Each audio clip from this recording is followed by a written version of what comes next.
વિદ્યાર્થીગણ, શિક્ષકગણ અને મારા વહાલા મિત્રો, તમને સૌને મારા વંદન। રીલ્સની એ દુનિયામાં તું લક્ષ્ય તારું ભૂલ્યો, રીલ્સની એ દુનિયામાં તું લક્ષ્ય તારું ભૂલ્યો, લાઇક્સ અને કોમેન્ટ્સમાં ફોકટમાં તું ફૂલ્યો, લાઇક્સ અને કોમેન્ટ્સમાં ફોકટમાં તું ફૂલ્યો। જાગજે રે વિદ્યાર્થી, આજે માયાવી ઝાડ, વેડફાયેલો સમય તારો, બગાડશે તારો કાળ। તો આ પંક્તિ પરથી તમને સૌને ખબર તો પડી જ ગઈ હશે કે હું કયા વિષય પર વાત કરવા જઈ રહ્યો છું। સોશિયલ મીડિયાનો વિદ્યાર્થી જીવન પર પ્રભાવ। Social media, Facebook, WhatsApp, Instagram અને યુટ્યુબ જેવી એપ્સે આપણી દુનિયાને એક નાનકડી સ્ક્રીનમાં સમાવી દીધી છે। પરંતુ સવાલ એ છે કે આ જાદુઈ દુનિયા વિદ્યાર્થી જીવન માટે વરદાન છે કે પછી એક છુપ્યો શ્રાપ? વિજ્ઞાનનો આ વિસ્ફોટ છે, જ્ઞાનનો અખૂટ ભંડાર છે, વિજ્ઞાનનો આ વિસ્ફોટ છે, જ્ઞાનનો અખૂટ ભંડાર છે। વાપરો જો સમજીને તો સોશિયલ મીડિયા એક વરદાન છે, સોશિયલ મીડિયા એક વરદાન છે। મિત્રો, સિક્કાની એક બાજુ જોઈએ તો સોશિયલ મીડિયા એક જ્ઞાનનો ભંડાર છે અને વિદ્યાર્થી જીવન માટે વરદાન પણ છે। આજે વિદ્યાર્થીઓને કોઈ પ્રશ્ન ન આવડે તો તે તરત જ YouTube કે Google પરથી તેની માહિતી મેળવી શકે છે।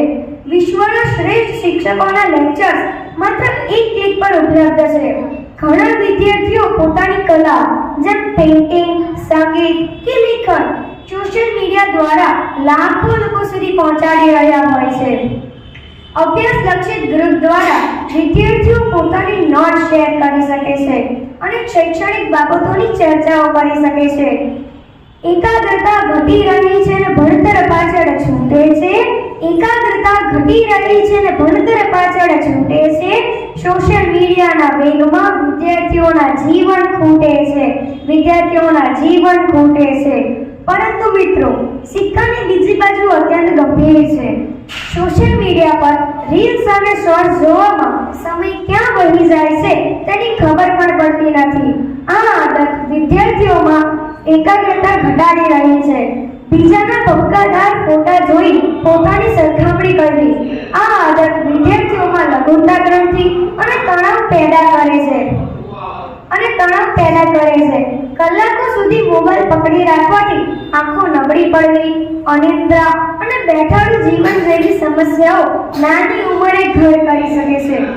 મારો અભિપ્રાય છે કે સોશિયલ મીડિયા એ અગ્નિ જેવું છે। જો તેનો ઉપયોગ રસોઈ બનાવવા માટે થાય તો તે પોષણ આપે છે, પણ જો તેનો અયોગ્ય ઉપયોગ થાય તો તે ઘર સળગાવી શકે છે। અંતમાં એટલું જ કહીશ કે ઇતિહાસ એ લોકોનો નથી લખાતો કે જે બીજાની સ્ટોરી જોવામાં પોતાનો સમય બગાડે છે।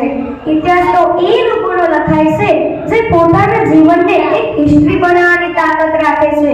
હું એમ નથી કહેતો કે સોશિયલ મીડિયાનો ઉપયોગ ન કરો, તેનો ઉપયોગ કરો પણ તેના ગુલામ ન બનો। દુનિયા જોવા માટે મોબાઈલ સ્ક્રીનનો નહીં પણ પોતાની આંખો અને પુસ્તકોનો ઉપયોગ કરો, કારણ કે સોશિયલ મીડિયા એ આપણને જોડવા માટે છે, ખોવાઈ જવા માટે નહીં।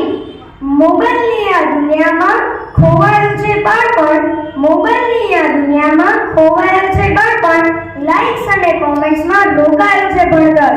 જાગો રે વિદ્યાર્થીઓ, આભાસી દુનિયા છોડો, જાગો રે વિદ્યાર્થીઓ, આભાસી દુનિયા છોડો, પુસ્તકોના પાના સાથે સાચો નાતો જોડો, પુસ્તકોના પાના સાથે સાચો નાતો જોડો। તમે આ વિષય પર મારા વિચારો શાંતિ બદલ સાંભળ્યા તે માટે તમારા ખૂબ ખૂબ આભાર। અસ્તુ।